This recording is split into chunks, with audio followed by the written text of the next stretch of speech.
Oi, gente, tudo bem? Hoje eu vou gravar um vídeo como vocês botarem essa letrinha aqui, ó, Yasmin.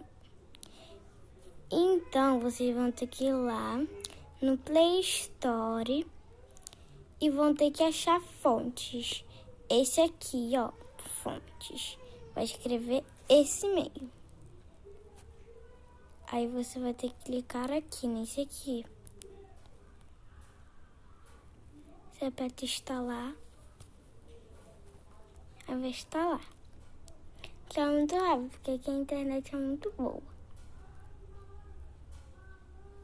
Pronto, aí você vai ter que clicar em abrir. Vai ter que clicar aqui, ó, habilitar teclado fontes. Aí você vai ter que clicar aqui no fontes. Nesse negócio. Pronto, já clicou. Agora você vai ter que clicar aqui, trocar para fontes. Aí você vai ter que clicar fontes. Aí vai aparecer aqui, ó, português e tá certo isso aqui. Você vai ter que clicar aqui agora, ó, no OK, ali em cima. Aí você vai passar, ó, tu vai passando aqui, tem vários negócios.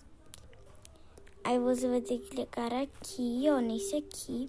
Tem várias letrinhas pra você passar. Aí você vai passar. Tá, aí você vai ter que clicar na letrinha, pronto. Vou escrever aqui, oi. Vou escrever meu nome, Yasmin. Agora você vai lá no TikTok e vai escrever alguma coisa. Vou escrever aqui. E aí. Aqui, tá, né?